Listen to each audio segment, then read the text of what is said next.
everyone, I'm Kathy Dawson. Welcome to Can You Relate, Cleveland and Northeast Ohio's relationship show. We have a very special show for you today because Mother's Day is this weekend. So we are going to be giving you something very special at the end. We have a giveaway. I'm not going to tell you what it is, but at the end of the show you'll find out, so you'll want to stay tuned for that. Our first segment, though, we have my friends on the couch with Relationship Roundup. So let's get started.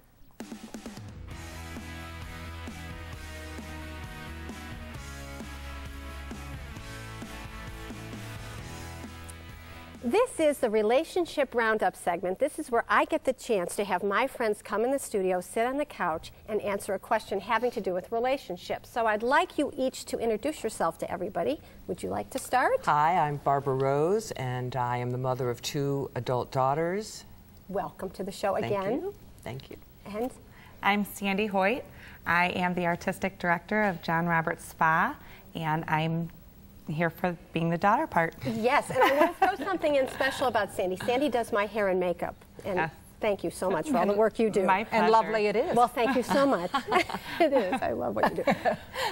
I'm Donna Fox, and I have 2 adult daughters with children of their own. Okay, all right. So now here's the question. Mother's Day is this weekend. The question is, at what point does a mother turn from being a parent to a friend? I think it never happens.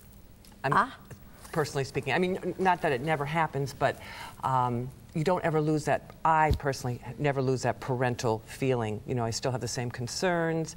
My daughter, who's out of town in New York, was sick last week, and immediately I'm worried, and, you know, why can't I be there to take care of her? Okay. And we have adult conversations, but I don't think of them as my friends. I always think of them as my daughters. And now, how old are your kids? 28 and 25. And almost. I have to ask you, do you ever feel like you slip into a moment, though, where you're companions and kind of on the same level? Oh, definitely, okay. yes. Okay. Shared jokes, shared family stories. And do a girl stuff. And, yeah, all of that. But I don't, when I think of my friends, I think of my friends. And when I think of my daughters, I think of my daughters. So it sounds like there's a dividing line there for you. me. Okay, for you. How about you guys? I don't totally agree, because I think what I just heard, you are friends. Because there are friends, and then there are friends. You're not the peer of your daughter. Right, there you right. go. But it goes, at least for me, and it didn't really happen, I mean, it was a little bit, but it really became really clear to me once they had children. Because now we went mother-daughter, mother-daughter-friend, mother-mother relationship. So it was even more complex, but definitely. Okay, now Sandy, you have a different perspective because you're the daughter. I'm the daughter.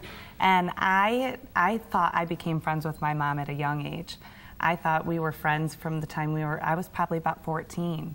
Now that's completely different from your perspective. Right, but also a different situation. Yeah, Right. Completely. I was raised by a single mom, so we were partners, we were friends. And I think that can definitely happen. That dynamic is just different when you're growing up in that type of household. And it was wonderful. I mean, my mom might not have told me things that she would tell her girlfriends. I agree with that. That's good news. Yeah. Right, exactly. But we also respected each other enough that I thought that we could talk to each other about more in-depth things. I think as a daughter, you need to be friends with your mom, so that way you can turn to them and you can talk to them about things that might be concerning for yourself. So there needs to be a certain amount of trust there for you to be able to do that. And my children do come to me very often for advice or just my take on a certain situation.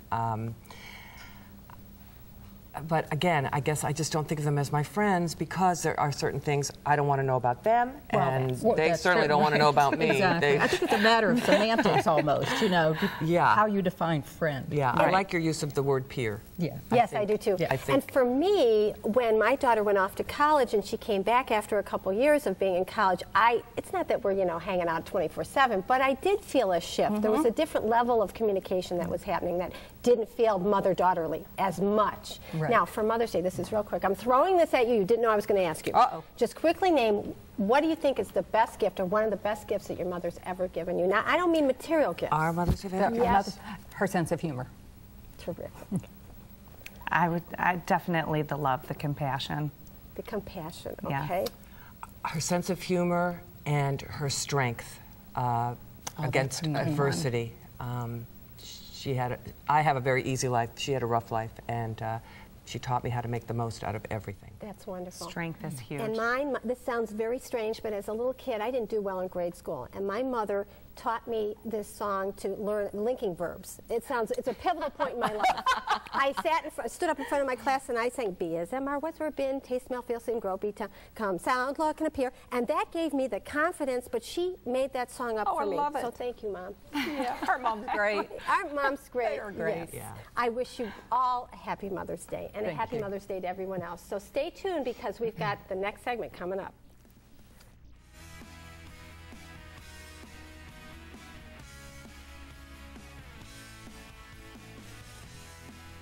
Up next, Mom's making a meal. We're cooking up a healthy meal straight from the heart. And later in the show, Mom has always taken care of you. We'll help you make sure she takes care of herself.